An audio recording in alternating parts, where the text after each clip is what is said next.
بزرگوں اور بھائیوں، کل بھی میں نے یہی صورت پڑھی تھی اور چند باتیں عرض کی تھی کہ یہ صورت وہ صورت ہے قرآن کریم میں کہ جو پورے قرآن کا خلاصہ اور لب لباب ہیں، اور پورے قرآن کو اللہ تعالیٰ نے اس صورت میں ذکر فرمایا ہے۔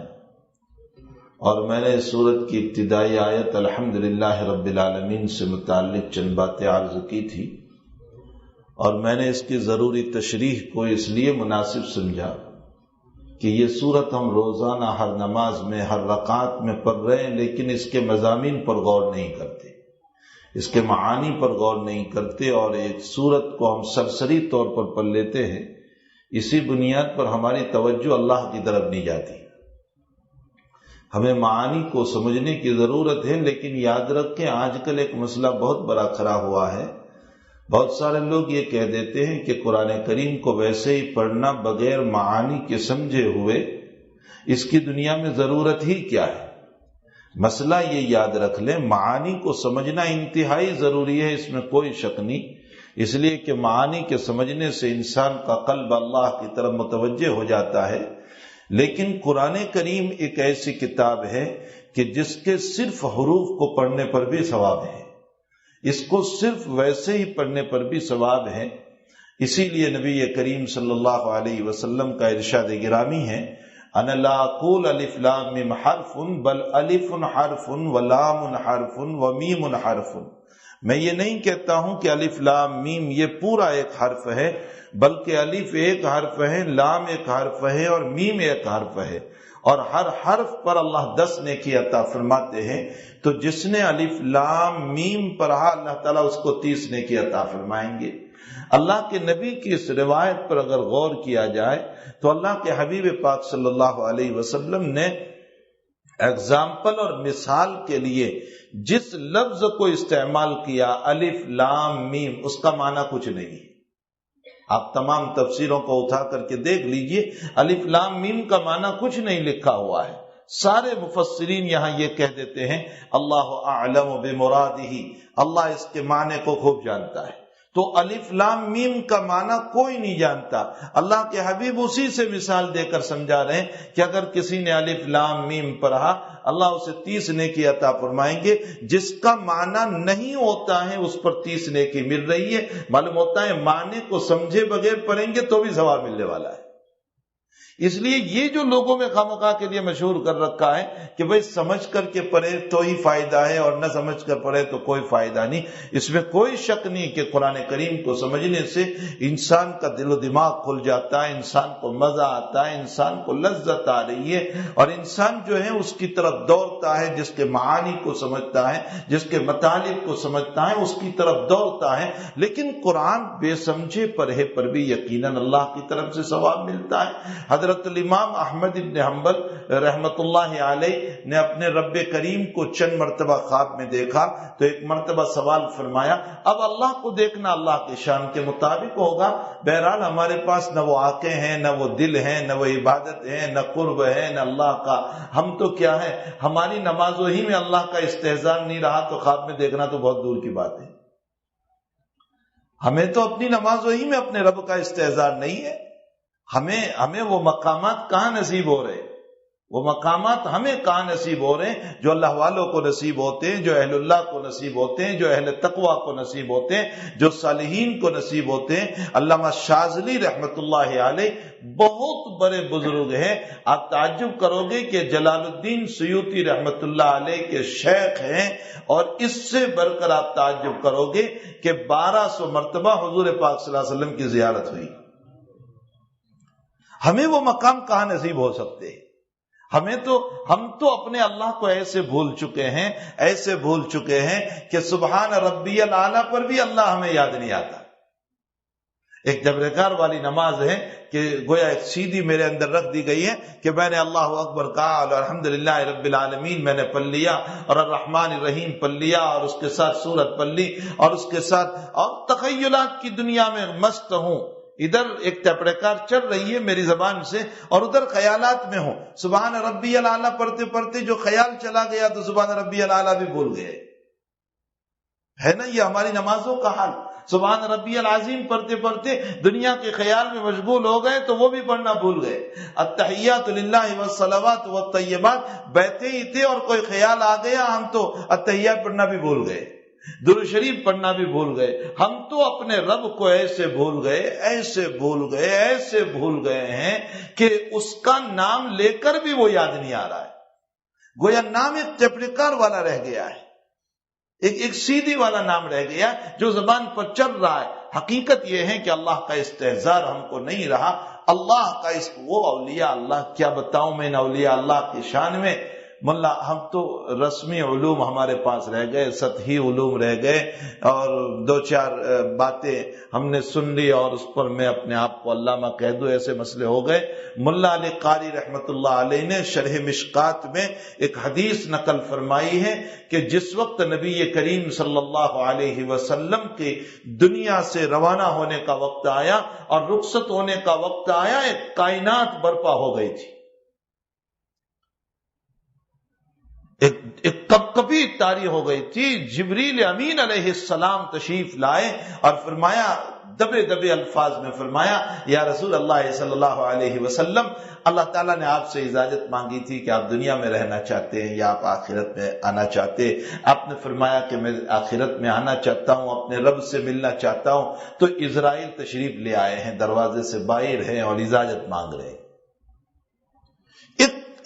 آپ انداز لگائیے آج کس کی روح جا رہی ہے اللہ کے پاس؟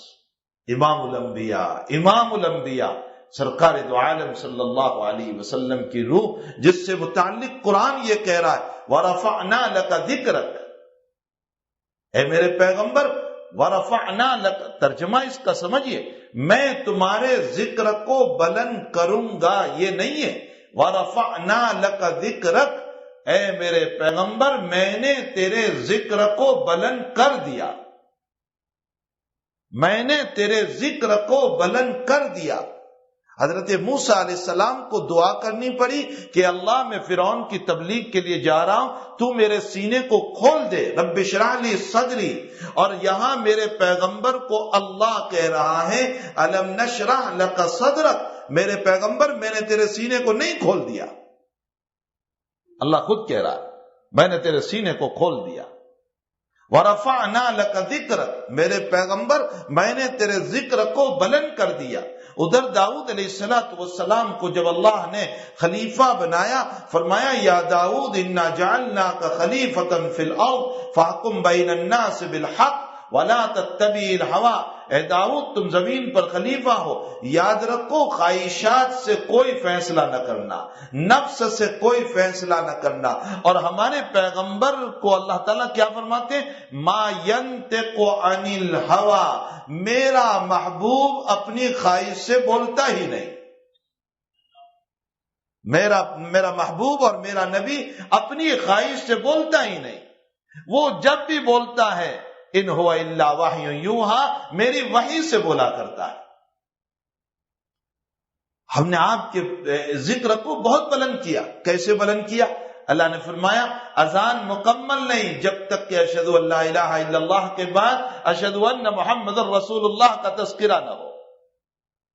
نماز مکمل نہیں اگر نماز میں التحیات للہ والصلوات والطیبات کے بعد درود شریف نہ پڑھا جائے، وہاں تک نماز مکمل نہیں ہو سکتی. فرمایا چھوڑیے یہ تو چھوٹے چھوٹے مسئلے ہوئے، فرمایا کہ ایمان قبول نہیں کروں گا اگر لا الہ الا اللہ کے بعد محمد الرسول اللہ کا اقرار نہیں ہوگا. ایسا نبی جس کا مقام آپ دیکھیں، کوئی اس کے مقام کو پہنچ نہیں سکتا. ہمالیہ پہاڑ کی بلندی اس کے مقام کو نہیں پہنچ سکتی، آسمانوں کی بلندی اس کے مقام کو نہیں پہنچ سکتی. یہ مقام نبی کریم صلی اللہ علیہ وسلم کو عطا فرمایا اور آج اس کی روح جا رہی ہے. کہرام مچا ہوا ہے فرشتوں میں، زمین میں، انسانوں میں ایک کہرام مچا ہوا ہے کہ آج اس کی روح لی جا رہی ہے محمد الرسول اللہ صلی اللہ علیہ وسلم کی. فرمایا اسرائیل حاضر ہے، فرمایا بلا لیجیے. اسرائیل علیہ السلام تشریف لائے اور اللہ کے حبیب کا ورد چل رہا ہے اللہم رفیق الاعلی، اللہم رفیق الاعلی، اللہم رفیق الاعلی. اے اللہ میں تجھے ملنا چاہتا ہوں، میں تجھے ملنا چاہتا ہوں. میں تجھے ملنا چاہتا ہوں. ایک ورد ہے زبان پر، اے اللہ میں اہل اللہ کی جماعت میں آنا چاہتا ہوں، میں انبیاء کی جماعت میں اب شریک ہونا چاہتا ہوں، مجھے ان میں شریک ہونا ہے، مجھے اٹھا لے تو اب. بس ایک زبان پر ایک ورد جاری ہے. اور یہاں سے ایک مسئلہ یہ بھی معلوم ہوا کہ مرتے وقت لا الہ الا اللہ پڑھنا ضروری نہیں ہے. ہر وہ کلمہ جو اللہ کی توحید پر دلالت کرتا ہو وہ کلمہ پڑھنے سے خاتمہ بالخیر سمجھا جائے گا. اللہ کے حبیب نے لا الہ الا اللہ نہیں پڑھا تھا. اللہ کے حبیب نے اللہم رفیق الاعلی، اللہم رفیق الاعلی، میں اپنے رفیق اعلیٰ کو ملنا چاہتا ہوں. اور صرف یہ نہیں، ایک مسئلہ اور یاد رکھ لیجئے، مرتے وقت مرنے والے کو حکم نہ کیا جائے کہ پڑھو، زبردستی حکم نہ کرو کہ پڑھو، اس لیے کہ وہ سکرات میں ہے، وہ سختی میں ہے، دنیا چھوڑنے کا غم ہے، اپنی اولاد کو چھوڑنے کا غم ہے، اپنے بیوی بچوں کو چھوڑنے کا غم ہے، اور اس غم کے اندر آخرت کا نظارہ اس کے سامنے ہے، اور تم اس پر جبر کر رہے ہو. اور اس جبر کے عالم میں اور اس حکم کے عالم میں اگر اس نے کلمے کا انکار کر دیا تو دنیا سے تم اس کو بے ایمان بھیجو گے. بہت بڑا مسئلہ ہے. اسی لیے میرے آقا صلی اللہ علیہ وسلم نے تعلیم دی، لقنوا موتاکم، لقنوا کا لفظ ہے، لقنوا موتاکم بلا الہ الا اللہ، لقنوا موتاکم بلا الہ الا اللہ. مرنے والے کے پاس بیٹھ کر کلمہ پڑھتے رہو، حکم نہ کرو، اس کے پاس بیٹھ کر پڑھتے رہو، اسے یاد آ جائے گا، وہ خود پڑھ لے گا. اور فرمایا ایک مرتبہ اس نے کلمے کو پڑھ لیا، بس بار بار نہ پڑھاؤ، بس ایک مرتبہ کا پڑھ لینا، یہ کلمہ اس کے لیے خیر کا ذریعہ بن جائے گا. تو ہر وہ کلمہ، اور یہی فکر کی ضرورت بھی ہے، آخری وقت کلمہ نصیب ہو جائے. فکر تو اسی کی چاہیے ہم سب کو. ہمارے حضرت اقدس تھانوی رحمۃ اللہ علیہ نے فرمایا، کسی نے فرمایا کہ حضرت دعا فرمائے، فرمایا مجھے فکر ہے کہ اللہ نہ معلوم اس کائنات سے کس عالم میں اٹھائے. ہمارے اکابر میں سے ایک ایک بزرگ کو دیکھ لیجئے. حضرت عمر رضی اللہ تعالیٰ عنہ کی ایک صاحب تعریف فرما رہے ہیں، نوجوان ہیں، حضرت کو نیزہ لگا ہوا ہے، جو چیز ڈالتے ہیں نکل جاتی ہے، جو چیز ڈالتے ہیں نکل جاتی ہے. تو حضرت عمر رضی اللہ تعالیٰ عنہ کی عیادت کے لیے ایک نوجوان آیا، بخاری شریف کی روایت ہے، اس نے بڑی تعریف کی اور فرمایا حضرت آپ خلیفۃ المؤمنین ہے، آپ نبی کریم صلی اللہ علیہ وسلم کے دوسرے خلیفہ ہے، آپ عشرہ مبشرہ میں سے ہیں. آپ کے متعلق اللہ کے نبی نے فرمایا عمر فی الجنہ، میرا عمر جنت میں جائے گا. آپ کی ذات وہ ہے کہ اللہ کے حبیب معراج میں گئے تھے تو جنت میں آپ کا مکان دیکھ کر آئے تھے. حضرت عمر کا مکان اللہ کے حبیب جنت میں دیکھ کر آئے تھے.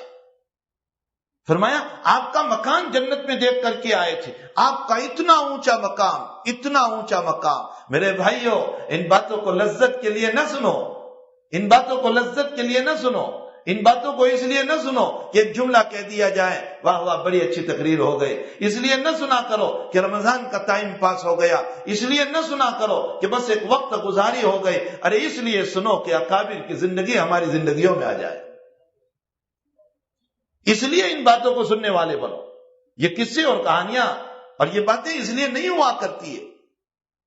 حضرت عمر رضی اللہ تعالیٰ عنہ کی تعریف کی جا رہی ہے. فرمایا حضرت آپ عشرہ مبشرہ میں سے، ان 10 صحابہ میں سے جن کو جنت کی بشارت سنائی گئی، آپ کا مکان تو اللہ کے حبیب جنت میں دیکھ کر آئے. ارے آپ تو وہ ہیں کہ دنیا میں بولتے تھے اور اللہ آپ کی بات کو وحی بنا کر کے قرآن میں اتارتا تھا، اور اللہ کے حبیب نے آپ کے لیے بشارت سنائی کہ میرے بعد اگر کوئی نبی بنتا تو میرا عمر نبی بنتا. اتنے سارے آپ کے مقامات حضرت عمر رضی اللہ تعالیٰ عنہ کیا ارشاد فرماتے. حضرت عمر رضی اللہ تعالیٰ عنہ ان جملوں کو سن کر ارشاد فرماتے ہیں میرے بھائی میری تعریف نہ کر، میری تعریف نہ کر، میری تعریف نہ کر، خدا کے واسطے میری تعریف نہ کر. میں تو یہ چاہتا ہوں اللہ میری کوئی نیکیوں کو قبول نہ کرے، کم سے کم اللہ میری پکڑ نہ کرے. لا لی ولا علیہ، میرا اللہ میری نیکیوں پر کوئی بدلہ نہ دے، مجھے فکر نہیں، لیکن کم سے کم میری برائیوں پر اللہ تعالیٰ میری پکڑ نہ کرے. یہ ہمارے وہ اکابر ہیں، یہ ہمارے بزرگان دین ہیں. جس وقت نبی کریم صلی اللہ علیہ وسلم کی روح کو لینے کا وقت آیا، ایک قہرام مچا ہوا ہے دنیا میں، آسمانوں میں ایک قہرام مچا ہوا. کس کی روح آ رہی ہے؟ نبی کریم صلی اللہ علیہ وسلم کی روح آ رہی ہے، امام الانبیاء کی روح آ رہی، جو کبھی معراج میں یہاں سے گئے تھے. آج ان کی روح اوپر جانے والی ہے. آج دنیا نبوت سے خالی ہو جائے گی. اب قیامت تک کوئی نبی زمین پر نظر نہیں آئے گا، قیامت تک کوئی نبی زمین پر نظر نہیں آئے گا۔ اس وقت میں علی قاری رحمت اللہ علیہ نے مرقات شریف 3 جلد میں روایت نقل فرمائی ہے کہ جب اسرائیل علیہ السلام نے نبی کریم صلی اللہ علیہ وسلم کی روح مبارک کو اخذ فرمانے کے لیے اور لینے کے لیے اسرائیل حاضر ہوئے ہیں، تو زمین رو پڑی، قد بقت الارض، زمین رو پڑی اور فرمایا میں میرے محبوب کے چلنے سے محروم ہو جاؤں گی۔ ایک قہرام مچا ہوا ہے، اسی لیے حدیث شریف میں آتا ہے نیکوں کے مرنے پر زمین بھی روتی ہے اور بروں کے مرنے پر زمین خوشیاں مناتی ہے۔ جب نیک مرتا ہے نا تو زمین روتی ہے، بخاری شریف میں ہے زمین روتی ہے، اللہ میں اس کے سجدوں سے محروم ہو گئی، میں اس کی عبادت سے محروم ہو گئی۔ یہ مجھ پر چلتا تھا تواضع کے ساتھ، یہ چلتا تھا عاجزی کے ساتھ، یہ چلتا تھا انکساری کے ساتھ۔ اے اللہ اس کے دل میں تیرا خوف تھا، تیری خشیت تھی، تیرا تقوی تھا۔ اے اللہ یہ تجھے جھکنے والا تھا، یہ بڑے اچھے اخلاق والا تھا۔ اے اللہ یہ تیرا بندہ دنیا سے رخصت ہو گیا، میں اس کی عبادتوں سے محروم ہو گئی۔ اور جب ایک برا انسان مرتا ہے نا، برا انسان، تو زمین کہتی ہے اچھا ہوا ہے اللہ میرے اوپر بوجھ تھا، اب یہ بھی میرے اندر دیکھے گا کہ کیا عذاب ملتا ہے۔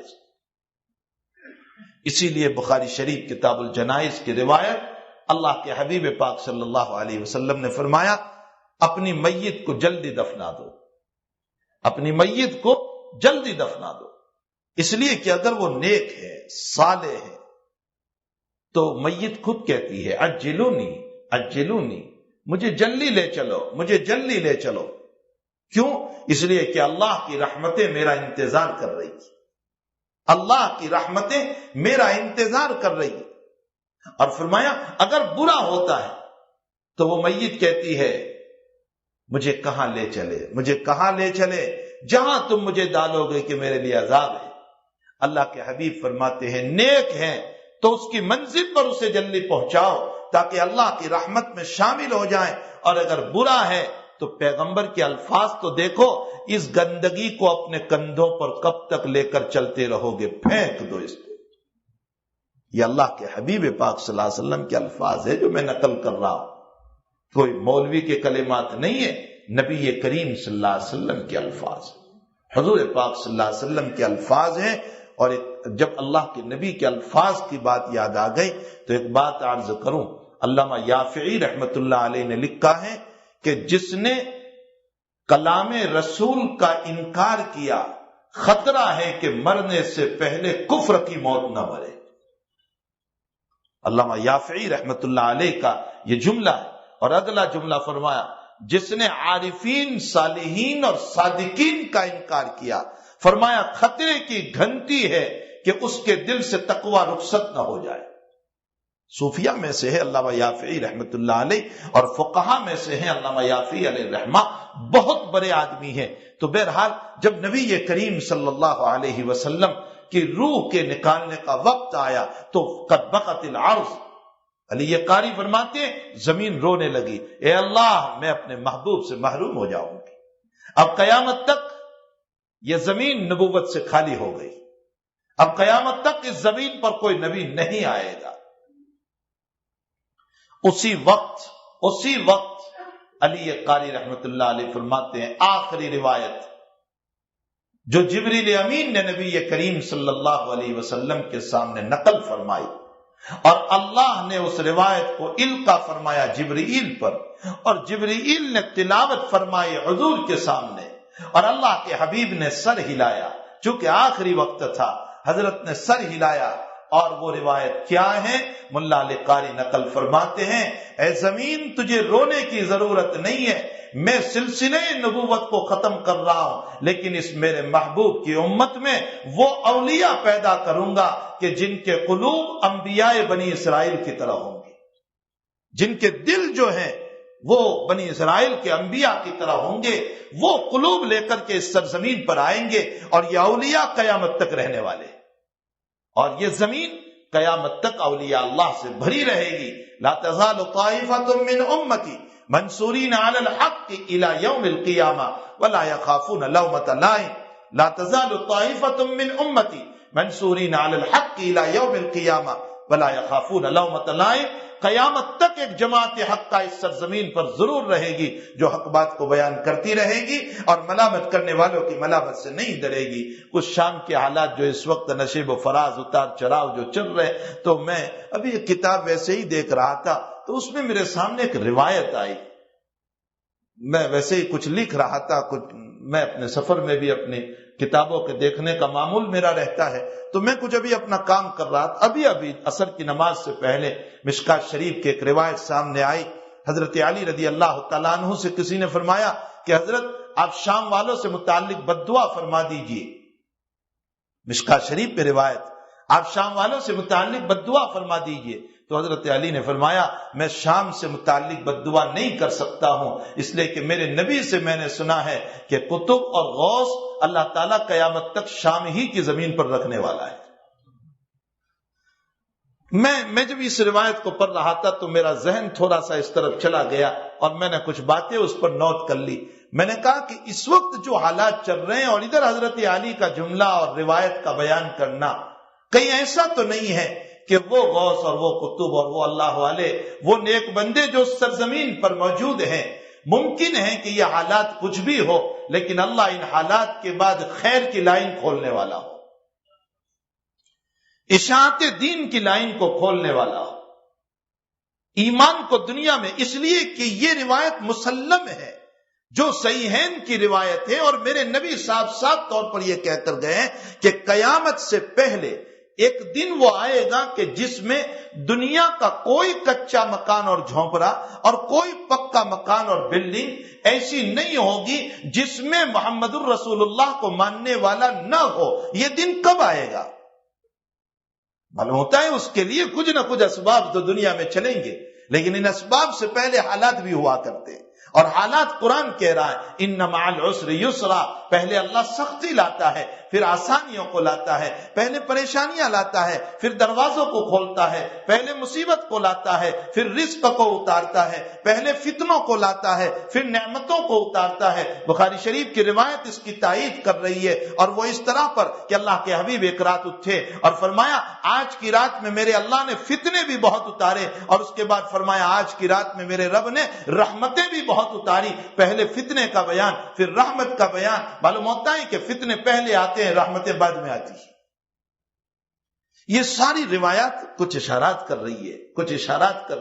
خیر یہ باتیں تو ابھی میرے ذہن میں کچھ لکھ رہا تھا وہ روایات کے اوپر، تو وہ کچھ باتیں اللہ تعالیٰ نے ذہن میں ڈالی اور میں نے ان باتوں کو نوٹ کر لیا کہ واقعتاً اس روایت سے اس مسئلے کی طرف اشارہ مل رہا ہے. تو میں یہ کہہ رہا تھا کہ سورہ فاتحہ وہ سورت ہے الحمدللہ رب العالمین میں اللہ تعالیٰ نے جو اپنی ذات کی تعریف فرمائی. کل میں نے اپنی بات کو اسی پر ختم کیا تھا کہ دیکھیے دو چیزیں ایسی ہے کہ بندہ جو ہے نا، یہ بندہ دو چیزوں میں ناقص ہے، ادھورا ہے، وہ اس کو پورا نہیں کر سکتا ہے. ایک اللہ کی تعریف، اللہ کی تعریف کوئی بندہ نہیں کر سکتا، اللہ کی تعریف اپنی زبان سے کوئی بندہ نہیں کر سکتا. اسی لیے اللہ نے فرمایا میری تعریف میں کروں گا اور تمہیں دے دوں گا، تم ان الفاظ میں میری تعریف کرتے رہنا، میں تمہیں دے دیتا ہوں. بندہ تعریف کرتا ہے تو کہ، اور عجیب ہے ہم کیا اللہ کی تعریف کرتے ہیں، ہم کیا اللہ کی تعریف کرتے ہیں. اگر کوئی میرے بیٹے سے متعلق پوچھتا ہے تو میں گھنٹوں بیان دیتا ہوں، میرا بیٹا امریکہ میں ہے، میرا بیٹا فلاں جگہ پر ہے، اس نے فلاں ڈگریاں لے لی ہے اور اس نے اس وقت ڈاکٹری کا کورس کر لیا ہے اور فلاں ہاسپٹل میں ہے، اور کیا کہنا اس کے آپریشن کا. اس وقت وہ ورلڈ میں اعلیٰ ٹاپ پر چل رہا ہے اور بہت اونچے مقام پر چل رہا ہے، اور ایک بیٹے کی تعریف میں ایک گھنٹہ تعریف کرتا ہوں. اگر کوئی میری بیٹی سے متعلق پوچھتا ہے میں گھنٹوں اس کی تعریف کرتا ہوں. عجیب ہے. اور میرے اللہ سے متعلق کوئی مجھ سے پوچھتا ہے میں کہتا ہوں ہاں میرا اللہ ہے، میں اس کے لیے نماز پڑھتا ہوں. میرے بیٹے کی تعریف پر گھنٹوں اور میرے اللہ کی تعریف 1 منٹ میں پوری ہو جاتی ہے. بندہ اپنے رب کی تعریف نہیں کر سکتا ہے، اسے تعریف کرتے نہیں آتا ہے، یہ کیا تعریف کرے گا. اسی لیے اللہ نے فرمایا پہلی بات تو یاد رکھو ان اللہ تبارک و تعالی یحب المدح، رواہ البخاری. اللہ اپنی تعریف کو پسند کرتا ہے، اللہ اپنی تعریف کو پسند کرتا ہے، اللہ کو اپنی تعریف بہت پسند ہے۔ اسی لیے فرمایا ترمذی شریف کی روایت میں، جب بھی تم اپنی دعا کو شروع کرو پہلے اللہ کی تعریف کرو، پہلے اللہ کی تعریف اور پھر نبی پر درود۔ ہمارے وہاں الٹا ہو رہا ہے، پہلے درود پھر تعریف۔ اللہ کے حبیب فرماتے پہلے اللہ کی تعریف کرو پھر درود پڑھو۔ اور ایک صحابی رضی اللہ تعالیٰ عنہ نے دعا شروع کرتے وقت کہہ دیا اللہم صلی علی محمد، تو نبی کریم صلی اللہ علیہ وسلم نے فرمایا اجلتا، تم نے جلدی کر لی مجھے درود دینے پر، مجھے رحمت بھیجنے پر تم نے جلدی کر لی، پہلے میرے اللہ کو یاد کرتے پھر مجھے یاد کرتے۔ اجلتا، تم نے مسائل جانو، مسائل جانو، مسائل کو جاننا ضروری ہے۔ جب تک ہم مسائل سے واقف نہیں ہوں گے، ہم جب دعا کریں تو دعا میں پہلے اللہ کی تعریف کریں، الحمدللہ رب العالمین، کوئی اور الفاظ نہیں آ رہے، کم سے کم سورہ فاتحہ ہی کے الفاظ کو پہلے پڑھو، الحمدللہ رب العالمین الرحمن الرحیم مالک یوم الدین، یہ اللہ کی تعریف ہو گئی۔ اگر جو ہے یہ بھی نہیں آ رہا ہے تو کم سے کم اپنی زبان میں اللہ کی تعریف کرو، اے سارے جہان کے رب، اے میرے پروردگار، اے میری ذات کے مالک، اور اے میری اولادوں کے مالک، اور اے زمین کے مالک، اور اے آسمانوں کے مالک، اور اے ستار العیوب، اے وہ خدا لا سنۃ ولا نوم، تجھے نیند بھی نہیں آتی، تجھے اونگ بھی نہیں آتی، تجھے کوئی گمراہ بھی نہیں کر سکتا، تجھے کوئی بلا بھی نہیں سکتا، تیری ذات وہ ہے جو ساری کائنات کو اپنے قابو میں کیے ہوئے ہیں، سارے بندے تیرے محتاج ہیں، تو کسی کا محتاج نہیں، تو اللہ الصمد ہے، تو لم یلد ہے، تو لم یولد ہے، تو لم یکن لہ، یہ اللہ کی تعریف ہے۔ حدیث شریف میں آتا ہے ایک بندہ اللہ کی تعریف کرتا رہا اور اس کو دعا کا موقع نہیں ملا، اللہ کہتا ہے کوئی حرج نہیں، تو نے دعا نہیں کی تو میں تیرے دل کے ارمانوں کو بغیر دعاؤں کے بھی میری تعریف کے صدقے میں پورے کر دوں گا۔ ان اللہ تبارک و تعالی یحب المدح، اللہ کو اپنی تعریف بہت پسند ہے، بہت پسند ہے اللہ کو اپنی تعریف، اور بندہ اپنے الفاظ میں اللہ کی تعریف نہیں کر سکتا تھا، تو اللہ نے فرمایا میں تجھے تعریف سکھاتا ہوں، میری تعریف کیسے کی جائے۔ اللہ تعالیٰ نے اپنی تعریف کر کے بتائی۔ اور دوسری بات میں نے کل بتائی تھی، نبی کریم صلی اللہ علیہ وسلم پر درود و سلام بندہ نہیں بھیج سکتا ہے، بندہ ناقص ہے، اپنے حبیب کے مقام کو نہیں پہچانتا، اسے کیا معلوم کہ محمد الرسول اللہ صلی اللہ علیہ وسلم کا مقام کیا ہے، اللہ کے حبیب کا مقام کیا ہے۔ اتنی بڑی ذات اللہ کی جو آسمان و زمین کا مالک ہے، وہ قیامت کے دن اپنے عرش پر اپنے محبوب کو بٹھائے گا، اس کا مقام کتنا اونچا ہوگا، ہم اس نبی کو کیا جانیں۔ اور عرش کی بات آئی تو ایک بات اور عرض کرو، مشکات شریف میں روایت ہے، اور مشکات شریف چھوڑو، ایک اردو میں کتاب تمہارے وہاں بیزتی زیور، اس میں بھی یہ روایت ہمارے حضرت اقدس تھانوی رحمۃ اللہ علیہ نے نقل فرمائی ہے۔ فرماتے ہیں 5ویں جلد میں یا 3ری جلد میں یہ روایت موجود ہے بیزتی زیور کی۔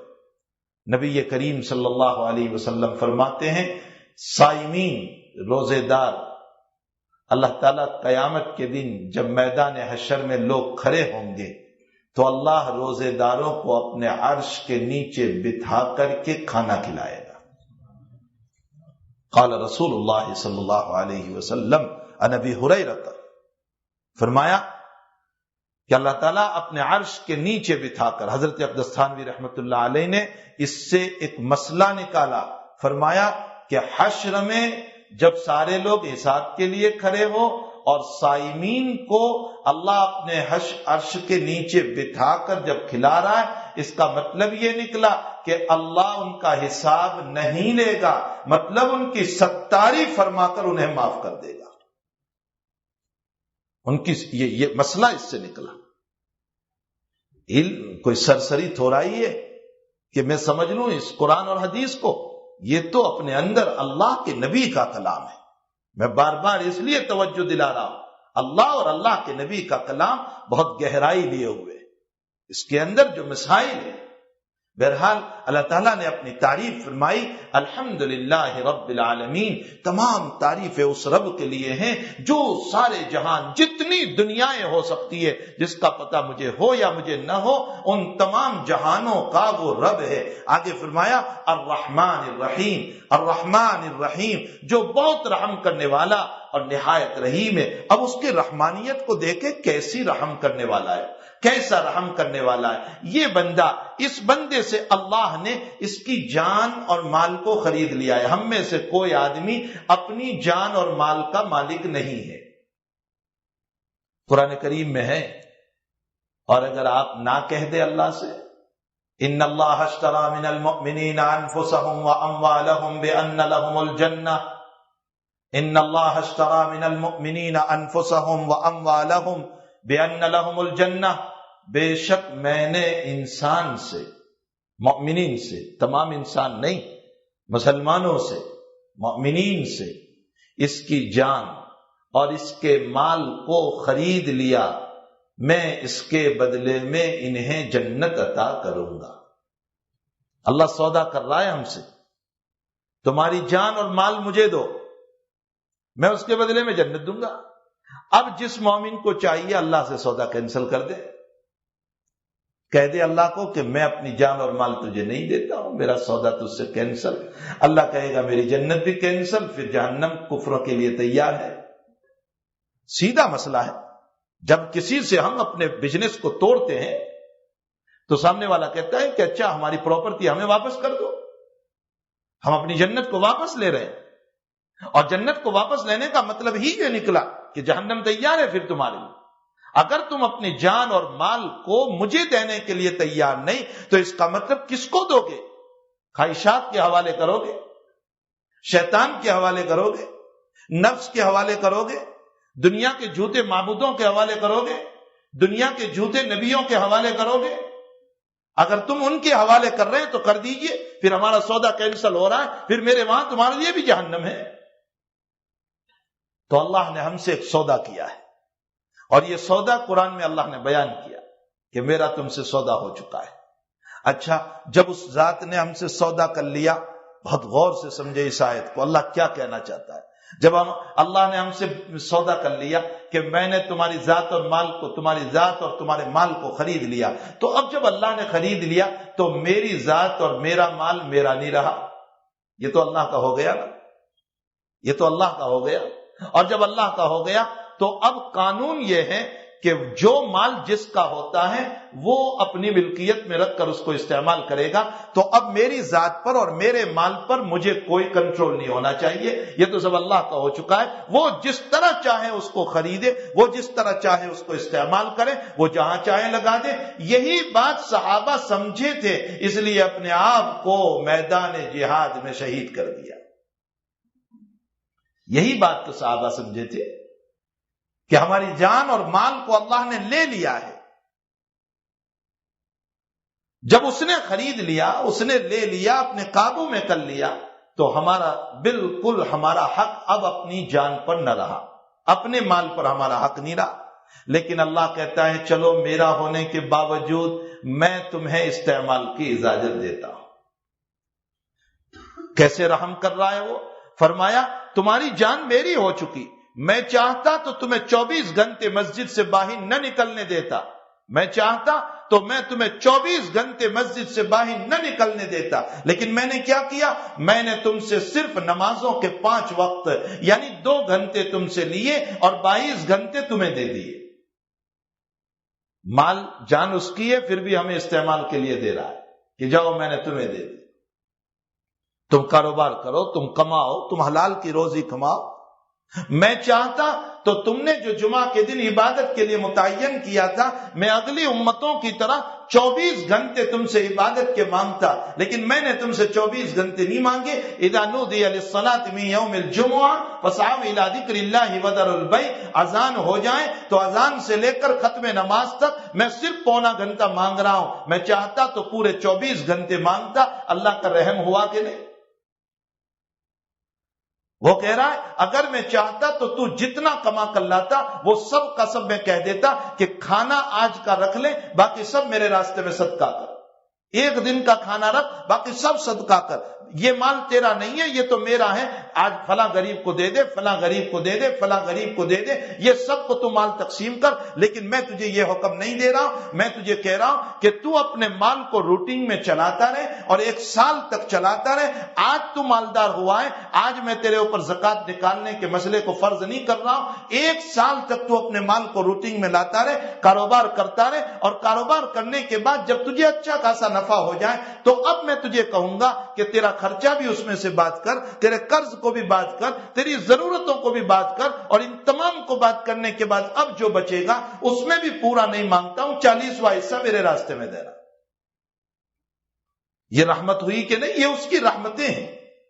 وہ چاہتا تو پوری زندگی ہمیں بھوکا رکھتا اور یہ کہتا روزے رکھو، لیکن اس نے کہا نہیں، میں صرف رمضان کا 1 مہینہ تم سے روزہ رکھوا رہا ہوں، اور اس 1 مہینے میں تم نے پابندی سے، اخلاص سے، دیانتداری سے، تقوی کے ساتھ، ورع کے ساتھ، بغیر غیبتوں کے، بغیر برائیوں کے، بغیر تذکروں کے، بغیر گندی باتوں کے، تم نے میرے روزے کو اگر پورا کر لیا تو میں تمہیں پورے سال کے روزوں کا ثواب ادا کر دوں گا۔ اور غیبت کتنی بڑی چیز ہے؟ باپ فرمائے غیبت کتنی بڑی چیز ہے؟ نبی کریم صلی اللہ علیہ وسلم فرماتے ہیں کہ غیبت زنا سے بھی بدتر ہے۔ الغیبت اشد من الزنا۔ جنید بغدادی رحمت اللہ علیہ کے پاس ایک صاحب آئے اور فرمایا حضرت بہت بڑا گناہ ہو گیا، میرے لیے دعا فرمائیے، حضرت بہت بڑا گناہ ہو گیا، میرے لیے دعا کر دیجئے نا، بہت بڑا گناہ ہو گیا، میرے لیے دعا کر دیجئے۔ فرمایا غیبت ہو گئی؟ فرمایا نہ، زنا ہو گیا۔ حضرت نے فرمایا میں سمجھا تو نے غیبت کر لی ہوگی، اس لیے کہ ایک غیبت 50 زنا سے بدتر ہے، اور ہم ہمارے روزوں میں خوب غیبتوں میں مبتلا ہے۔ اللہ ہماری حفاظت فرمائے، حق تعالیٰ ان برائیوں سے ہماری حفاظت فرمائے۔ ہماری عبادتوں میں وہ لذت نہیں رہی، ہماری عبادتوں میں وہ ذوق نہیں رہا، ہمیں مقام ولایت پر پہنچنے سے یہی باتیں روک رہی ہے۔ ہم روزے بھی رکھ رہے ہیں، ہم نماز بھی پڑھ رہے ہیں، ہم زکوٰۃ بھی دے رہے ہیں، ہم حج بھی کر رہے ہیں، لیکن افسوس یہ ہے کہ ایک طرف تو ہم نے اے سی چالو کر رکھا ہے اور دوسری طرف گناہوں کے ونڈوز کھول رکھے ہیں۔ یہ گناہوں کے ونڈوز ہمیں ولایت پر نہیں پہنچنے دے رہے۔ ایک طرف تو ہم دوائی بھی پی رہے ہیں اور دوسری طرف ہم پرہیز نہیں کر رہے ہیں، جس کے نتیجے میں دوائیاں ہمارے بدن پر اثر نہیں کر رہی۔ باقی الحمدللہ امت نماز بھی پڑھ رہی ہے، امت روزہ بھی رکھ رہی ہے، امت زکوٰۃ بھی دے رہی ہے، امت حج بھی کر رہی ہے، امت صدقات بھی دے رہی ہے، امت عمرے میں بھی دوڑ رہی ہے، سب کچھ کر رہی ہے، لیکن دوسری طرف میں نے چونکہ میری زندگی میں گناہوں کے دروازے بھی کھول رکھے ہیں، ان گناہوں کے دروازوں نے میری عبادت کا ستیہ ناش کر دیا، میری عبادتوں کو ملیا میٹ کر دیا۔ اللہ کرے کہ جہاں ہم عبادت کر رہے ہیں وہاں اپنی عبادتوں کو، امام ابو حنیفہ رحمت اللہ علیہ نے ایک بہت پیاری بات وصایا ابو حنیفہ میں لکھی ہوئی ہے۔ امام ابو حنیفہ نے اپنے انتقال سے پہلے کچھ وصیتیں فرمائی، اس میں ایک عجیب بات ارشاد فرمائی، بہت کام کی باتیں اپنے دلوں پر لکھ لو۔ فرمایا وہ انسان جس نے اپنی دولت کو محنت سے جمع کیا، وہ انسان جس نے اپنی دولت کو محنت سے جمع کیا اور شام ہوئی تو اس کو آگ کے اندر ڈال دیا، تو اس انسان کو لوگ کتنا بڑا بے وقوف کہیں گے۔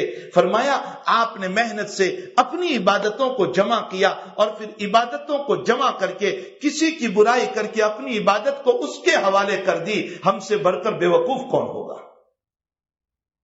بھوکے ہم رہے، ثواب کوئی اور لے گیا، نماز ہم نے پڑھی، کسی کی غیبت کر کے ثواب وہ ہماری نماز کا لے گیا اور اس کا گناہ میرے سر پر تھوپ دیا گیا۔ اس کے نہ معلوم کیسے کیسے گناہ ہوں گے، وہ میں لے رہا ہوں اور میری اچھی اچھی نیکیاں وہ لے جا رہا ہے۔ یعنی کیسے حماقت میں امت اس وقت مبتلا ہے، کیسی بے وقوفی میں ہم مبتلا ہے۔ وہ رحمان ذات، یہی وجہ ہے کہ عجیب بات، اس نے غیبت کرنے سے منع بھی کیوں فرمایا، کیوں منع کیا اس نے؟ ہمارے شاہ وسیع اللہ صاحب رحمت اللہ علیہ، حضرت اقدس تھانوی رحمت اللہ علیہ کے خلفاء میں سے، بہت بڑے خلفاء میں سے شاہ وسیع اللہ صاحب رحمت اللہ علیہ کا عجیب بات ارشاد فرماتے کہ اللہ تعالیٰ نے جو ہمیں غیبت کرنے سے منع فرمایا نا، اس میں بھی اللہ کی رحمت ٹپک رہی ہے۔ اس میں اللہ کی رحمت کیسے ٹپک رہی ہے؟ اللہ کی رحمت اس طرح ٹپک رہی ہے کہ اگر اس میرے بندے نے کوئی قصور کیا ہے، کوئی برائی کی ہے، تو یہ میرا بندہ ہے، میں اس کو جس طرح چاہے داد دوں، میں اس کو برا بلا کہوں، میرے قرآن کے ذریعے سے میں اس کو داد دوں، میری حدیث کے ذریعے سے میں اس کو داد دوں، لیکن اے دوسرے بندے، تجھے میرے بندے کی برائی کرنے کی اجازت نہیں ہو سکتی۔ اللہ اپنے برے بندوں کی برائی کرنے کو بھی منع کر رہا ہے. یہ اللہ کی رحمت ہوئی کہ نہیں؟ کتنا بڑا رہی. ملا علی قاری نے مرقات میں واقعہ لکھا ہے. فرمایا کہ صاحب کا انتقال ہوا. خواب میں کسی نے پوچھا کہ کیا حال ہوا؟ فرمایا کہ اللہ نے جو ترازو قائم کی تو میری نیکیوں کا پلڑا اوپر آیا اور میرے گناہوں کا پلڑا نیچے چلا گیا. تو میں نے یقین کر لیا کہ میرے لیے اب جہنم کے فیصلے ہوں گے. میرے گناہ کا پلڑا جھک رہا ہے. اس میں پریشان تھا. اتنے میں کوئی چھوٹی سی تھیلی آئی اور میری نیکیوں کے پلڑے میں گری اور میرا نیکیوں کا پلڑا وزنی ہو گیا. ملا علی قاری وہ شخصیت ہے جس کو پوری امت مانتی ہے، جو محدث ہے، جس نے مشکات شریف کی شرح لکھی 15 جلدوں میں، جو ہرات اور مصر کے رہنے والے تھے اور آج مکۃ المکرمہ جنت المعلا میں آرام فرما رہے، جو آج سے قریباً 400 سال پہلے بزرگ گزرے. بہت بڑا محدث ہے، محدث کبیر ہے. دنیا کے تمام مذہب سے تعلق رکھنے والے اور تمام مسلک سے تعلق رکھنے والے، وہ چاہے شافعی، حنفی، مالکی، حنبلی یا سلفیت سے جن کا تعلق ہو، یہ تمام کے تمام مانتے ہیں حضرت ملا علی قاری رحمت اللہ علیہ کو. یہ کوئی معمولی شخصیت نہیں ہے. یہ اپنی کتاب میں جب کوئی واقعہ لکھتا ہے تو ایسا ویسا بغیر سند کا واقعہ نہیں لکھے گا. لکھا ہے کہ جب میرے نیکیوں کا پلڑا اوپر ہو گیا تو میں نے یقین کر لیا کہ اب مجھے جہنم میں جانا ہے. اتنے میں میری نیکیوں کے پلڑے میں ایک چھوٹی سی تھیلی آ کر گری اور میری نیکیوں کا پلڑا جھک گیا اور میری مغفرت ہو گئی، میری بخشش ہو گئی، میری بخشش ہو گئی. میں نے رب کریم سے بہت ادب کے ساتھ پوچھا، بارے تعالیٰ اس تھیلی میں کیا ہے جس کی وجہ سے میری بخشش ہو گئی؟ فرمایا ہادہ کف تراب القیت علی قبر مسلم بالاخلاص. فرمایا یہ ایک مٹھی بھر مٹی ہے جس کو تو نے مسلمان کی قبر پر منہا خلقناکم وفیہا نعیدکم ومنہا نخرجکم تارۃ اخری پڑھ کر وہ جو ڈالی تھی نا اخلاص کے ساتھ، اس کو میں نے محفوظ کر لیا اور اسی اخلاص والی مٹی کی بدولت میں تجھے معاف کرتا ہوں. اللہ کی رحمت نہیں ہے تو اور کیا ہے؟ رحمت ہے اللہ کی.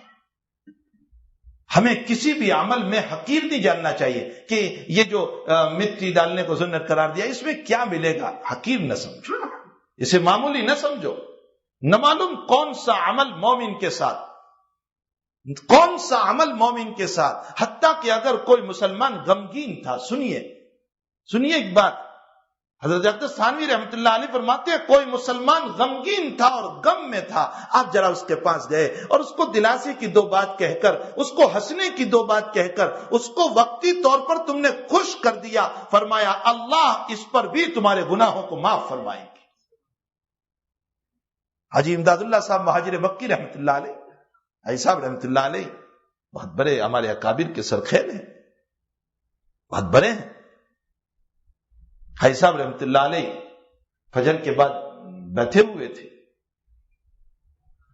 اور آپ کے خلفاء بھی حضرت اقدس تھانوی، حضرت گنگوئی وغیرہ سے بیٹھے ہوئے، اور فرمایا جب بہت دیر مجلس چلی اور مجلس سے اٹھے تو خلفاء نے اور آپ کے مریدین نے فرمایا کہ حضرت ہم نے آپ کا خلوت کا وقت لے لیا. یعنی فجر کے بعد کا آپ کا وقت تو اللہ اللہ کرنے کا ہوتا ہے، خلوت کا آپ کا وقت ہوتا ہے. اس خلوت کے وقت میں ہم آ گئے اور ہم نے آپ کا وقت لے لیا. تو عجیب جواب، یعنی حاجی صاحب رحمت اللہ علیہ نے جواب دیا. فرمایا ارے واہ بھائی تم کیا کہہ رہے ہو، خلوت تو اگیاروں سے ہوتی ہے، یاروں سے نہیں ہوتی. خلوت تو پرایوں سے ہوتی ہے، یعنی ان پرایوں سے کہ جو برائیوں میں مبتلا کرنے والے ہوتے ہیں ان سے خلوت ہوتی ہے. تم تو میرے یار ہو، اور کیسے یار ہو؟ میری نیکیوں کے ساتھی ہو، تم سے خلوت کا کوئی مسئلہ نہیں. کسی مومن کے جی کو خوش کرنا، نبی کریم صلی اللہ علیہ وسلم فرماتے اس پر بھی اللہ گناہوں کو معاف کرتا ہے. کسی عمل کو حقیر نہ سمجھا جائے، کسی عمل کو حقیر نہ سمجھا جائے. حتیٰ کہ ترمذی شریف کی روایت ہے کہ اگر دو آدمیوں میں جھگڑا تھا اور تم نے ان کے درمیان صلح کرائی اور صلح کرانے کے اندر جھوٹ بولنے کی ضرورت پڑی تو تم نے جھوٹ بھی بول دیا اس میں اور یہ کہا کہ بھئی وہ صاحب آپ کی تعریف کر رہے تھے، اب خاموخواہ ان سے متعلق بدظنی قائم کیے ہوئے، وہ تو آپ سے متعلق اچھا گمان رکھتے ہیں۔ میرے نبی علیہ السلام کا فرمان حضرت الامام ترمذی رضی اللہ تعالیٰ عنہ نے ترمذی شریف میں نقل فرمایا کہ سچ بول کر توڑ کرنے والے جہنم میں جائے گا اور جھوٹ بول کر صلح کرانے والا جنت میں جائے گا۔ حالانکہ جھوٹ کتنا بڑا گناہ ہے، کتنا بڑا گناہ ہے جھوٹ۔ تو مومن کے جی کو خوش کرنا، کوئی غمگین ہے آپ نے ذرا اس کو ہنسی کی بات کہہ دی تاکہ اس کا غم ہلکا ہو جائے۔ کسی کے وہاں انتقال ہو گیا تھا، آپ ذرا ایک 10 منٹ کے لیے اس کے وہاں چلے گئے اور اس کو تعزیت کے 2 کلمات کہہ دیے جس کی وجہ سے اس کے دل کو سکون ہو گیا، اس کے دل کو اطمینان ہو گیا۔ فرمایا اللہ اس پر بھی گناہوں کو معاف فرماتا ہے۔ شریعت ہماری جو ہے نا بہت جامع، اللہ کی رحمت کوئی سمجھ نہیں سکتا ہے، بلکہ عجیب ہے ہمارے اکابر نے لکھا ہے کہ یہ میرا مومن بندہ چونکہ پوری رات تو جاگ نہیں سکتا، یہ سال بھر نہ جاگتا ہے، مبارک مہینہ رمضان کا آ گیا، اس مبارک مہینے میں بھی یہ راتوں میں اگر سوتا رہا تو اس کی راتیں ضائع ہو جائے گی، بیکار ہو جائے گی، عبث ہو جائے گی، جبکہ یہ راتیں وہ ہیں کہ ہر روزانہ، آج ہی فضائل اعمال میں صبح فجر کی نماز کے بعد تعلیم میں گزرا کہ جب انسان رات میں روزہ پورا کرتا ہے نا تو رات میں اللہ تعالیٰ یوں فرماتے ہیں کہ آج میرے بندے کو میری طرف سے مغفرت عطا کرو، تو فرشتے پوچھتے ہیں کہ اللہ شب قدر ہے، فرمایا نا شب قدر تو جب آئے گی تب آئے گی، لیکن مزدور نے آج کا کام پورا کیا ہے تو آج کا بدلہ میں مغفرت سے دے رہا ہوں۔ روزانہ اللہ رات کو مغفرت دے رہا ہے، تو اللہ کہتا ہے کہ میرا یہ بندہ یہ مبارک راتیں جو ہے، مبارک راتیں اس کو ایران توران میں بیکار کی باتوں میں اپنے وقت کو ضائع کر دے گا، سونے میں گزار دے گا، کیا ہوگا اس کا؟ یہ مبارک راتوں کو کہیں بیکار اور ویران نہ گزار دے۔ اس لیے اللہ نے تھوڑی سی عبادت رکھ دی، اور وہ تھوڑی سی عبادت کیا ہے؟ وہ تراویح ہے 20 رکعت کی۔ فرمایا میرے بندے تو عشاء کی نماز کے بعد ان 20 رکعت کو بھی کم سے کم تھوڑی سی تکلیف اٹھا کر کے خوشی اور بشاشت کے ساتھ پڑھ لے گا تو میں تیری پوری رات کی طرف سے کفارہ کر دوں گا۔ اللہ کی رحمت ہے، اس میں بھی اللہ کی رحمت ٹپک رہی ہے۔ کاش کہ ہم ان چیزوں کو سمجھنے والے بنے کہ اللہ تعالیٰ اپنی رحمتوں سے چھوٹے چھوٹے اعمال پر اللہ تعالیٰ اپنے بندوں کو کیسے نوازتا ہے، کیسے عطا کرتا ہے۔ تو رمضان کا روزہ سال بھر کا ثواب، یہ اللہ کی رحمت ہے۔ اور اتنا نہیں، فرمایا لعلکم تتقون، اگر تم نے رمضان کے روزے رکھ لیے امید ہے کہ میں تمہیں متقی بنا دوں گا۔ لو 1 مہینے کے روزے پر متقی بنانے کا وعدہ، میں تمہیں متقی بنا دوں گا۔ کتنا اچھا سودا سستا ہو جائے گا اگر مہینے کے روزے پر اللہ ہمیں تقوی نصیب فرما دے۔ بزرگوں نے لکھا ہے کہ جس نے اخلاص کے بزرگوں میں نام بھی لے لو، حضرت شیخ زکریا رحمت اللہ علیہ نے لکھا ہے کہ جس نے اخلاص کے ساتھ، للہیت کے ساتھ، اللہ کی یادوں کے ساتھ اپنے رمضان کو گزارا، حضرت شیخ فرماتے ہیں امید ہے کہ رمضان میں اس نے اپنے رمضان کو اپنے اختیار سے گناہوں سے بچا لیا، 11 مہینے اللہ اب اس کی حفاظت کرے گا، 11 مہینے اب اللہ اس کو بچائے گا۔ شرط یہ ہے کہ میرا رمضان صحیح گزر جائے، بس اس کی ہمیں فکر کی ضرورت ہے۔ تو اللہ کی ذات وہ رحمان ہے، رحیم ہے، جو بہت عطا، بہت رحمتیں، بہت نوازشیں لے کر کے اس مبارک مہینے میں ہمارے لیے تیار ہے دینے کے لیے۔ ہم ہی نکمے ٹھہرے کہ اپنے رب سے لے نہیں رہے، ہم ہی نکمے ٹھہرے کہ اپنے اللہ سے لے نہیں رہے۔ اس لیے اپنے اللہ سے لینے والے بنو، اس سے معافی مانگنے والے بنو، اپنے گناہوں کی معافی کروا لو اس رب سے۔ اور یاد رکھو ابن قیم رحمت اللہ علیہ نے لکھا ہے، جوانوں میں بیان کرتے ہوئے لکھا، فرمایا اے جوانوں تمہیں معلوم نہیں ہے کہ آم اور مینگو درخت کے اوپر پورے ہونے سے پہلے ہی کبھی کبھی گر جایا کرتے ہیں، یعنی مینگو چھوٹے چھوٹے ہوتے ہیں اور گر جایا کرتے ہیں۔ اے جوانوں، تم اس سوچ میں نہ رہو کہ ہم برے ہو کر ہی مریں گے، ارے کبھی جوانی میں ہی موت آ جاتی ہے۔ اور بوڑھوں کو یوں کہا کہ چلو جوانوں کو تو کم سے کم یہ امید ہے کہ ہم برے بننے والے ہیں، لیکن اے بوڑھو، تمہارے تو پاؤں قبر تک پہنچ چکے، اب تم کس امیدوں میں جی رہے ہو؟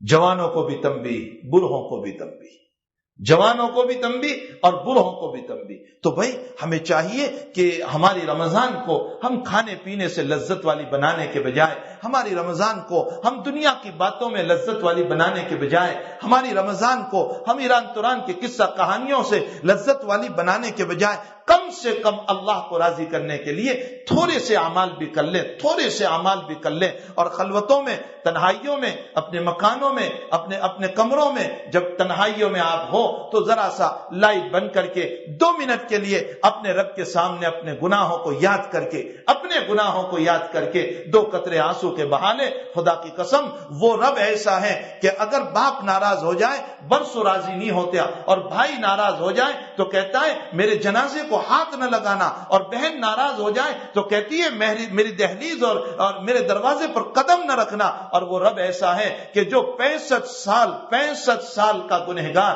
اور مجرم 2 قطرے آنسو کے بہاتا ہے، اللہ 65 سال کے بوڑھے کو کہتا ہے اے میرے بندے، میں اسی دن کے انتظار میں تھا کہ تم مجھ سے کب معافی مانگے اور میں تجھے معاف کر دوں۔ اس رب کو منائیں۔ یہ رمضان منانے کے لیے دیا ہے اللہ نے ہمیں۔ یہ رمضان صرف کھانے پینے کے دسترخوانوں کے لیے نہیں دیا گیا، یہ رمضان منانے کے لیے دیا گیا ہے تاکہ ہم اپنے رب کو منانے والے بن جائیں۔ میرے نبی اس رمضان میں اللہ کو منایا کرتے تھے، صحابہ اپنے رب کو اس رمضان میں منایا کرتے تھے، تابعین اس رمضان میں اپنے رب کو منایا کرتے تھے، اولیاء کرام اپنے رب کو منایا کرتے تھے۔ ہمیں بھی چاہیے کہ اپنے رب کو راضی کرنے والے بنے۔ یا ابن آدم انی انتظرت هذا اليوم، یا ابن آدم انی انتظرت هذا اليوم، اے میرے بندے، اے آدم کی اولاد، میں اسی دن کے انتظار میں تھا کہ تو میرے دروازے پر آئے اور میں تیرے بہتے ہوئے گرم گرم آنسو کو لے لوں اور میں تجھے معاف کر دوں۔ تیرے آنسو کی میرے نزدیک وہ قیمت ہے کہ مشکات شریف کی روایت میں آقا صلی اللہ علیہ وسلم فرماتے ہیں میرے جہنم کی آگ کو اگر کوئی بجھا سکتا ہے تو گنہگار کے آنسو بجھا سکتے ہیں۔ یہ آنسو اللہ تعالیٰ کے وہاں اتنے قیمتی، ہم اپنے رب سے تعلق جڑنے والے بنے۔ وہ رحمان ہے، وہ رحیم ہے، اس کے دروازے کھلے ہوئے ہیں۔ اس نے اپنی رحمت کو یوں بیان فرمایا کہ میں نے جنت کے 8 دروازے بنائے اور جہنم کے 7 دروازے بنائے۔ میرا زیادہ دروازہ بنانا جنت کا، یہ بھی دلیل ہے اس بات کی کہ میری رحمت زیادہ ہے میرے غصے کے مقابلے میں۔ اس لیے میری رحمت کی طرف تم آؤ، میری رحمت کی طرف تم آؤ۔ ما یفعل اللہ بعذابکم ان شکرتم وآمنتم، اور میرے بندو میں تمہیں سزا دے کر کیا کروں گا اگر تم میرے شکر گزار بندے بن جاتے ہو۔ ہم اللہ تعالیٰ ہم تمام کو اپنے شکر گزار بندے بنائیں، اپنے رب کو منانے کی ہم سب کو توفیق عطا فرمائیں۔ دیکھیے زندگی کی شام کس گلی میں ہو جائے، روح کہاں پرواز کر جائے کچھ پتہ نہیں ہے۔ انسان اچھا خاصا ہوتا ہے اور اچانک موت کی اطلاعیں آ جاتی ہے، کچھ پتہ نہیں ہوتا ہے، اور جوانی اس کی ایکسیڈنٹ کے حوالے ہو جاتی ہے، جوانی اس کی موت کے حوالے ہو جاتی ہے، جوانی اس کی کینسر کے حوالے ہو جاتی ہے، جوانی اس کی برین ہیمریج کے حوالے ہو جاتی ہے۔ کچھ پتہ نہیں ہے کہ ہماری روح کس گلی میں نکل جائے۔ اللہ سے دعائیں بھی کریں کہ اللہ ایمان والی گلیوں میں ہماری روح کو لے لے، اللہ ایمان والی گلیوں میں ہماری روح کو لے لے۔ دیکھیں وہ اللہ وہ ہے جو ایک پھول لے کر کے جنت کا باغ عطا کرتا ہے، اور ایک بالشت لے کر کے پوری جنت کو دینے والا ہے، اور ایک چند کوڑیوں کو لے کر 7 جنتوں کا مالک بنانے والا ہے۔ وہ رب اپنے خزانوں کو لے کر بیٹھا ہوا ہے اور لٹا رہا ہے۔ کمی ہماری ہے کہ ہم اس در پہ نہیں جا رہے۔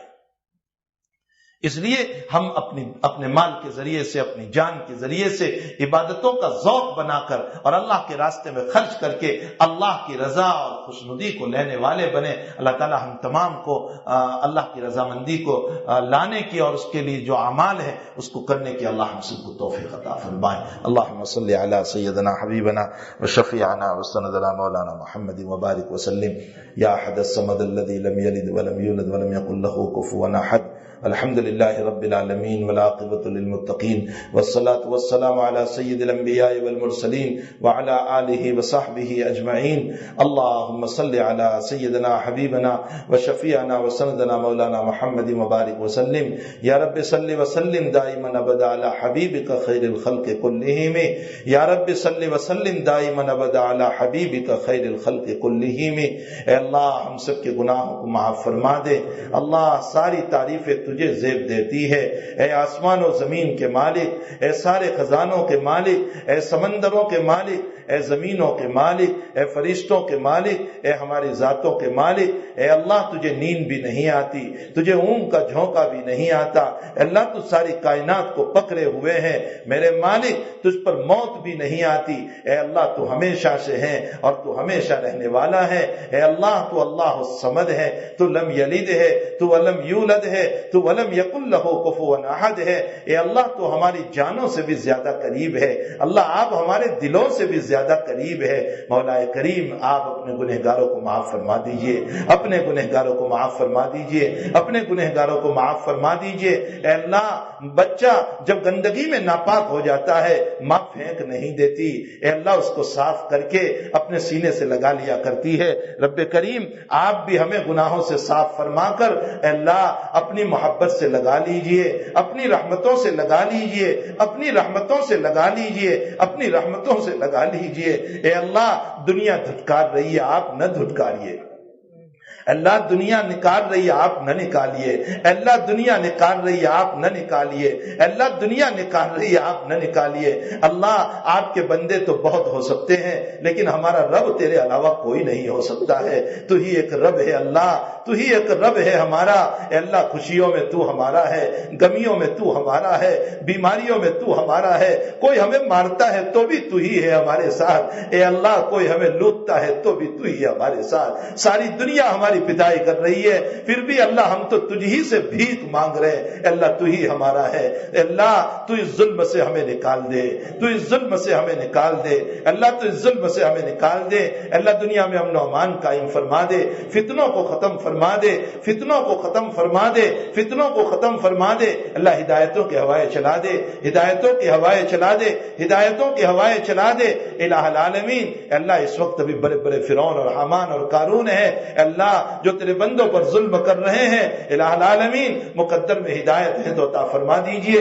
اللہ انہیں ہدایت عطا فرما دیجئے، ورنہ تیرے قہر و غضب کا فیصلہ فرما دیجئے، ورنہ تیرے قہر و غضب کا فیصلہ فرما دیجئے. الہ العالمین ہم دنیا سے تنگ آ چکے ہیں مولا.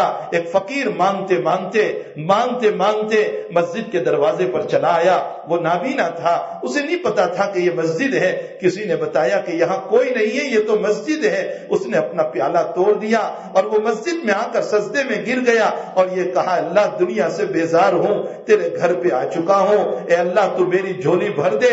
اللہ ہم سب بھی دنیا سے بیزار ہو کر تیرے گھر پر آ چکے ہیں، تیرے مکان میں اس وقت بیٹھے ہوئے ہیں. اللہ آپ ہماری جھولیاں بھر دیجیے. اللہ رحمتوں سے بھر دیجئے، اللہ رحمتوں سے بھر دیجئے، اللہ رحمتوں سے بھر دیجئے، اللہ ہدایتوں سے بھر دیجئے، اللہ نبی کی محبت سے بھر دیجئے، اللہ نبی کی سنتوں سے بھر دیجئے، اللہ آپ کی محبت سے بھر دیجئے. الہ العالمین حلال روزی سے بھر دیجئے، اللہ حلال روزی سے بھر دیجئے. اللہ حرام سے ہم سب کی حفاظت فرما لیجئے، حرام سے ہم سب کی حفاظت فرما لیجئے. اللہ ایک فقیر نے کسی جوان سے سوال کیا، جوان نے مستی میں کھوتے 4 سکے دے دیے. وہ فقیر نہیں جانتا تھا یہ کھوتے سکے ہیں. وہ ایک دکاندار کے پاس گیا، دکاندار کو رحم آ گیا، کھوتے سکے لے کر بھی اس نے کھانا دے دیا. اے اللہ ایک دکاندار کو رحم آ سکتا ہے، ہم بھی تیرے دربار میں کھوتی عبادتیں لے کر آئے ہوئے ہیں، ریاکاری والی عبادت لے کر آئے ہوئے ہیں. اے اللہ گندگیوں والی عبادت لے کر آئے ہوئے ہیں، غیبتوں والے روزے لے کر آئے ہوئے ہیں. اللہ آپ بھی اپنے فضل سے قبول فرما کر اے اللہ اپنی عنایتوں سے مالا مال فرما دیجئے، اپنی عنایتوں سے مالا مال فرما دیجئے. اللہ آپ اپنی عنایتوں سے مالا مال فرما دیجئے. اللہ اگر آپ نے ہمیں دیکھ لیا تو ہم میں سے کوئی معافی کے لائق نہیں ہو سکتا ہے. اللہ لیکن آپ اپنی شان رحمت دیکھ لیجئے، شان عطا دیکھ لیجئے، شان بخشش دیکھ لیجئے، شان کرم دیکھ لیجئے۔ اللہ آپ اپنی تمام شانوں کو استعمال فرما کر ہم سب کو معاف فرما دیجئے۔ اللہ ہم سب کو معاف فرما دیجئے، اللہ ہم سب کو معاف فرما دیجئے۔ اے اللہ ہماری بیویوں کو اور ہماری بیٹیوں کو اور ہماری اولادوں کو بھی معاف فرما۔ اللہ ان کے بھی گناہوں کو معاف فرما، اللہ ان کے بھی روزوں کو قبول فرما، ان کی بھی عبادتوں کو قبول فرما، ان کے بھی رونے کو قبول فرما، ان کی بھی تراویحوں کو قبول فرما، ان کی بھی نمازوں کو قبول فرما۔ اے اللہ ہماری اولادوں کے بگڑنے اور پھسلنے سے حفاظت فرما لے، اللہ اجڑنے سے حفاظت فرما لے، اجڑنے سے حفاظت فرما لے۔ اللہ ان کے دلوں میں تیری محبت پیدا فرما دے، تیرے رب کی محبت، اللہ تیرے نبی کی محبت پیدا فرما دے، تیرے نبی کی محبت پیدا فرما دے۔ اے اللہ بیماروں کو شفا عطا فرما، مرحومین کی مغفرت فرما، مقروضوں کے قرض کی ادائیگی کی صورتیں پیدا فرما، پریشان حالوں کی پریشانیوں کو دور فرما، بے قصور قید و بند میں ہے رہائی نصیب فرما، غلط مقدمات میں ہے نجات عطا فرما۔ اے اللہ جو ہم سے محبت رکھتے ہیں، جو ہم سے تعلق رکھتے ہیں، اے اللہ ان سب کی بھی مغفرت فرما، ان سب کی بھی مغفرت فرما۔ اے اللہ ہم سے پڑھنے والوں کی بھی مغفرت فرما، اے اللہ ہم سے پڑھنے والوں کی بھی مغفرت فرما۔ اے اللہ ان کو علوم نافعہ سے مالا مال فرما، اے اللہ ان کو علوم نافعہ سے مالا مال فرما، اے اللہ ان کو علوم نافعہ سے مالا مال فرما۔ اے اللہ ہمارے والدین کی بھی مغفرت فرما، ہمارے اکابر ہمارے اساتذہ کی بھی مغفرت فرما۔ اگر وہ زندہ ہیں تو ان کے سائے کو ہم پر تا دیر قائم فرما، اور اگر وہ تیرے پیارے ہو چکے ہیں تو ان کی قبروں کو اے اللہ نور سے منور فرما، ان کے درجات کو بلند فرما۔ الہ العالمین ہم سب کی دعاؤں کو اپنے فضل و کرم سے اے اللہ اس مجلس میں جو تیرے مخلص بندے ہو ان کی آمینوں کے ساتھ قبول فرما۔ آمین یا رب العالمین۔ وصلی اللہ علی نبی الکریم برحمتک یا ارحم الراحمین۔